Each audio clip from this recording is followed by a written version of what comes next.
આદમી પાર્ટીના ડેડિયાપાડાના ધારાસભ્ય અને ભરૂચ લોકસભાના ઉમેદવાર ચેતર વસાવાની આગેવાનીમાં શરૂ થયેલ સ્વાભિમાન યાત્રાના સફળતાપૂર્વક 3 દિવસ પૂરા થયા।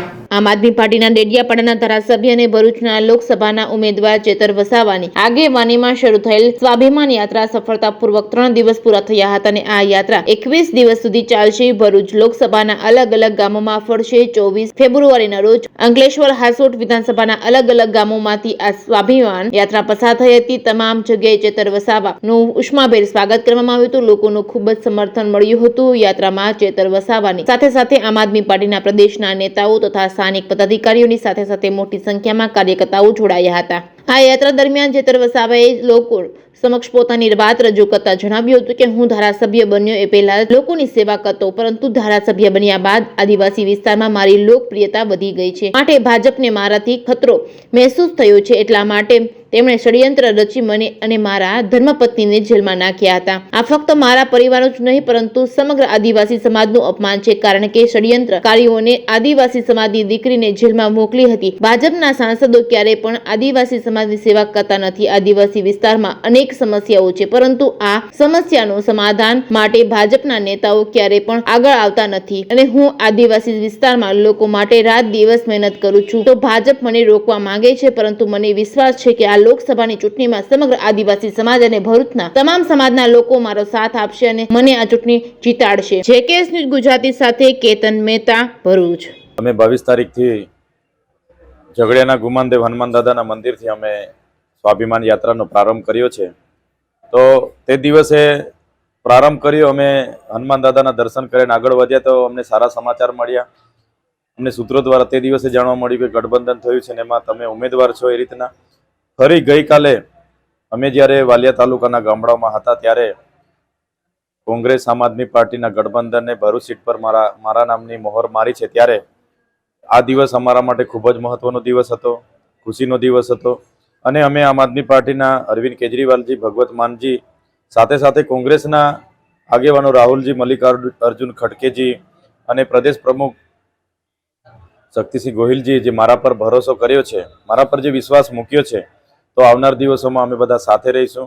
અહીંના કોંગ્રેસના તમામ આગેવાનોને વિશ્વાસમાં લઈને અમે રણનીતિ બનાવીશું અને ચોક્કસ ભરૂચ લોકસભા અમે જીતીને સ્વર્ગીય અહેમદ પટેલજીને શ્રદ્ધાંજલિ અર્પણ કરીશું।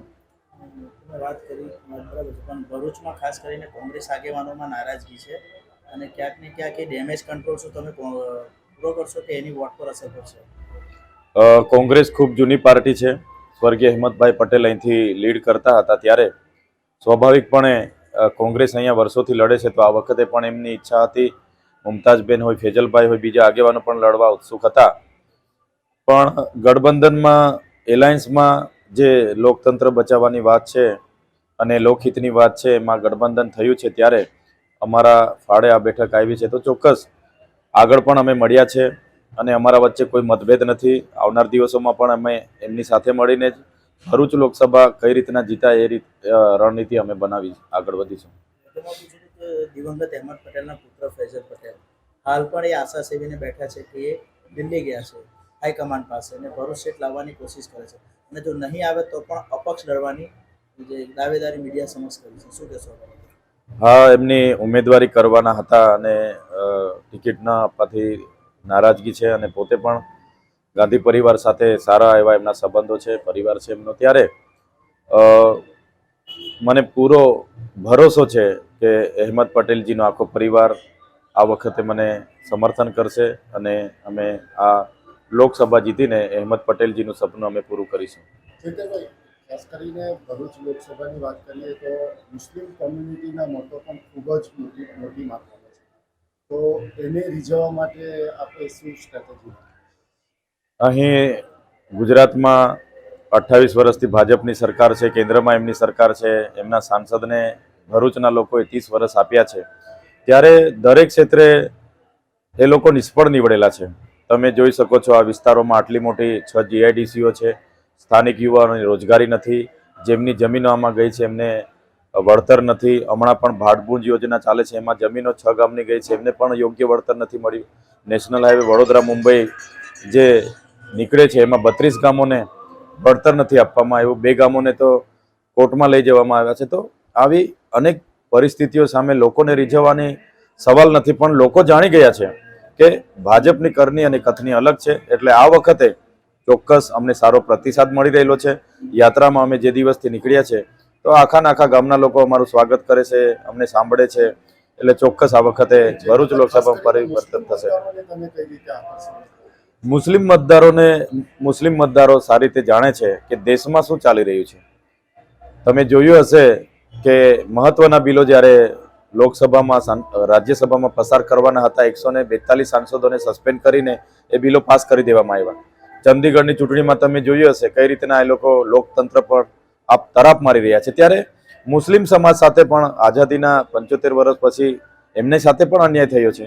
આજે યુસીસી લાવવાની વાત છે, એમાં સૌથી વધારે જો કોઈને નુકસાન થાય તો એ મુસ્લિમ સમાજને થવાનું છે. એટલે ચોક્કસ મને આશા છે કે મુસ્લિમ સમાજ સારો જાગૃત છે, જાણે છે, જોઈ છે.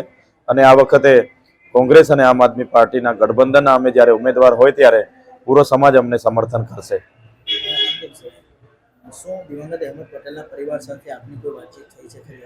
અમે એલાયન્સમાં મારું નામ જાહેર, અમે એમના ઘરે પિરામણ ખાતે બેઠા હતા. અમે લાંબી ચર્ચાઓ પણ કરી છે અને 1-2 દિવસ પહેલા પણ મારે ટેલિફોનિક વાત થઈ છે. એ દિલ્હી હતા, દિલ્હીથી આવીશું, આપણે મળીશું, સાથે બેસીને આગળ વધીશું. એ રીતની મારી આખી ચર્ચા થઈ છે. એમ ફેજલભાઈને પણ અમે મળવાના છે અને સાથે બનીને સાથે રહીને માત્ર ચૈતરભાઈ કે આમ આદમી પાર્ટી નહીં પણ આખી ભરૂચ ટીમ બનીને અમે આગળ વધીશું.